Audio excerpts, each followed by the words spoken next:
Hey y'all, Caleb the Camera Guy here. Today we're going to talk about the full frame Sirui 50mm T1.4 Vision Prime. Let's see if it'll focus here. Now, Sirui sent me this lens in exchange for a review, and I am super excited to share my experience with you after shooting on this lens for a little over a month now.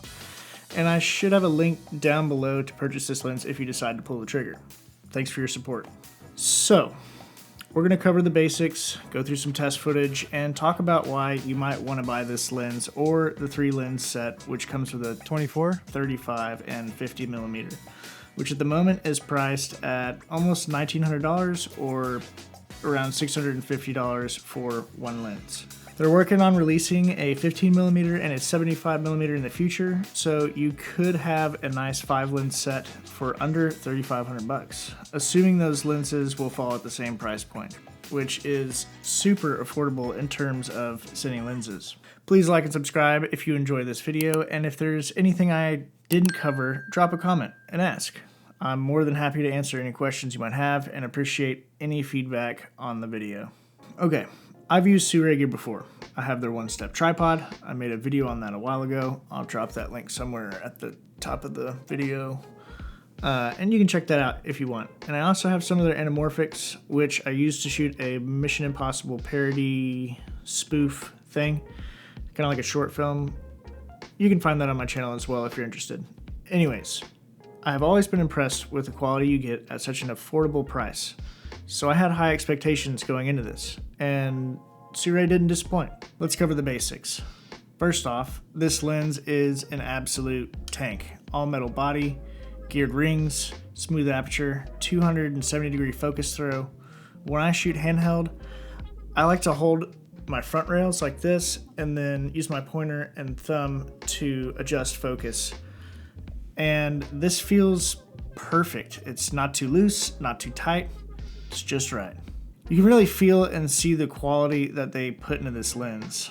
Plus, you can order in either silver or black. I went with the silver because I really like the way it looks on my FX6. I mean, it's almost like it was made for it, but it's just slightly lighter color of gray. What really stands out with this lens, and is a huge selling point, is the ability to swap the mounts on your own with just a few screws. Each lens comes with a Sony E, Nikon Z, Canon RF, and L mount, which is great if you shoot on different systems or end up upgrading to a different camera brand. Each mount has a rubber grommet on them for a snug fit to keep dust and moisture from your sensor, but the lenses themselves are not weather sealed, so keep that in mind. When you buy a whole set, you get a nice hard case to carry everything in, and with a single lens, you get this nice little pouch carry the lens in. For me, I probably won't end up using this pouch. This will probably just hold all the mounts and this nifty little screwdriver that they send you. Just a quick little thing I noticed about this thing because it was kind of confusing. What you do is you take this, you pop it in, and then you screw it down, and then it won't come out. So I was kind of confused, it just kept sliding in and out earlier. But I'll probably just keep all this in here and the extra screws. That way everything's together, because I just put everything into my camera bag or into my hard case. All of the lenses in the set are roughly 110 millimeters tall, which is 4.3 inches and around 600 grams or 1.3 pounds, which makes it one of the lightest full-frame Cine lens sets. For example, the DZO Vespids weigh anywhere from 1.6 to 1.9 pounds, and they only open up to T2.1 or T2.8. So to fit full frame and open up to T1.4 in this small of a package is incredible. As I said, each lens in the set opens up to T1.4, which is amazing for low light performance and that dreamy, soft bokeh background everyone craves and talks about. While the 50mm has 18 aperture blades, the others in the set have 12. They all have a front filter thread of 67mm and a front thread of 72 millimeters, which makes swapping filters or a clamp-on matte box between the other lens in the set super simple. A little bonus tip here, if you don't already do this, buy your screw-on filters at 82 millimeters and then buy step rings so that you can just use one filter on all of your lenses instead of buying filters in multiple sizes for each lens. Them filters add up quick, you know what I'm saying? Anyways, where were we? Filters, threads. Oh yeah, next up is the focus distance. So, the focus distance on the 50mm is 0.43 meters, which is just under 17 inches. And for reference, most 50mm Cine lenses land around 15 to 24 inches minimum focus distance. So this is definitely on the better end of the spectrum, and if you need to get closer, you can always just throw on a diopter. And if you don't know what a diopter is, you should. Now, the moment my fellow pixel peepers have been waiting for. Let's go through some test footage. Everything you're about to see was shot on my FX6 in 4K. First, we're going to look at a small chart at minimum focus distance, and then we'll move the camera back and look at a bigger chart. At T1.4, it's a little soft, it's not the sharpest thing, but it's still very good. And we see minor differences in sharpness from the center to the outside edges of the frame, with a tad bit of vignette. At T2, things clear up considerably, the vignette is gone. At T2.8, we're sharp all the way around. The chromatic aberration is handled extremely well on this lens. You really have to pixel peep to find it. At T1.4 zoomed in by 4x, you can see some chromatic aberration as I rack the focus back and forth a bit. That's the magenta and bluish fringing you're seeing on the far and near side of the focus. At T2.8, that chromatic aberration pretty much disappears. And here's another shot looking at the chromatic aberration at T1.4.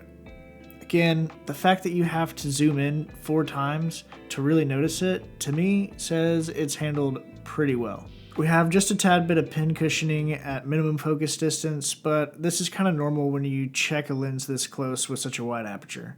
Now, with the camera pulled back to just over 4 feet at T1.4, the chart looks pretty good. Minor softness around the edges again. I'm actually impressed with how sharp this lens is at such a low aperture. Here's a look at T2.8, and here's T4. You can also see the lines around the edges of my chart are straight, so pin cushioning is gone at this distance. This lens is a little warm. In this test, I set my light and camera to 5600 Kelvin and compared it next to my Sony G Master 24-105 lens. The G Master is known to be neutral in color rendition, so you can see the warm shift as I flip back and forth between the two lenses. Focus breathing is handled really well in this lens, no complaints from me. Here's a couple shots where I did some focus pulls. It's most noticeable when shifting from something near minimum focus distance to far. Next stop, Bokeh Town. The Bokeh T1.4 does have cat's eye almost everywhere but the center. You can see when I'm panning how the orbs fill out as they reach the center of the frame. Now, some people might complain about this, but cat's eye is inevitable. You know what I'm saying. Even the most expensive lenses will have some cat's eye around the corners or edges. I personally love it. It adds character, and we'll talk about that later when I show you some B-roll. When I stop down at T2, you can see that the center expands and the cat's eye pushes out to the edges. At T2.8, it's barely still there near the corners, and at T4, it's gone completely. Now that we got all that out of the way, let's talk about my experience with this lens. As somebody who mostly shoots a lot of documentary type work with lots of interviews and occasional short films for fun, I absolutely loved having this lens in my kit. T1.4 is such a fine line to shoot at, and you would think it's just too difficult to keep in focus because of how small that focus plane is. But I purposely tried to shoot at T1.4 in a lot of scenarios, handheld and interviews. And I mean, if you're gonna buy a lens that goes to T1.4, you wanna be able to use it at that, and not just stop down to T2.8 or something because it's not sharp enough, right? Well, I'll tell you, this lens handles really well at T1.4. The things that I wanted to be in focus were crisp, and the rest rolls off smoothly. I would say this lens is pretty clinical with a little bit of character. It's not overly sharp, and that cat's eye we talked about earlier creates a little bit of that swirly bokeh look in the background. You can see this effect in this shot, where the dappled light coming through the trees has that cat's eye shape, which gives you that dreamy swirly effect. The flaring on this lens is beautiful. I love me some nice flares, and that's totally subjective. Some people want no flares, but I enjoy them. Again, it adds just that little bit of character to the image, but it's not so powerful that it's distracting. Here you can see me playing around with the lens at different apertures. I ran it all the way down to T18, which provided this nice star flare from the sun. I racked focus back and forth a bit so you can see the elements moving in the flare. The image does lose a little bit of contrast when the light hits the lens just right, but I like that. And if you don't, just throw a matte box on. Now let's talk about why you might want this lens, and I'll start by saying this is not a run and gun lens unless you're comfy flying around full manual solo, which is an art form of its own, and I actually enjoy it at times in controlled situations. In fast-paced circumstances, if you're not skilled at pulling focus while operating on your own, that T1.4 is really hard to follow. It's not a casual lens that you can just whip around with crazy camera movements like you would with an autofocus lens. On the other side of that, if you do a lot of interviews like I do, or films where you have the ability to plan out shots and control the blocking, or have someone pulling focus for you, you will love the results from this lens. It makes you slow down, think, and shoot with intention. And if that's your style, or what you're growing into, like myself, it's going to elevate your work by making you a better camera operator and cinematographer. And at $650 a lens, that's kind of a hard deal to pass up.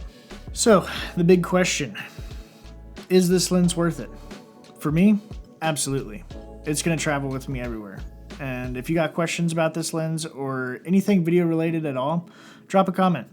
If this helped you out somehow, hit that like button. Subscribe to my channel for more shenanigans, and I'll see you in the next one. Ooh, I'll do that one more time. Nice. And take it from the top, take it from the top, take it from the top.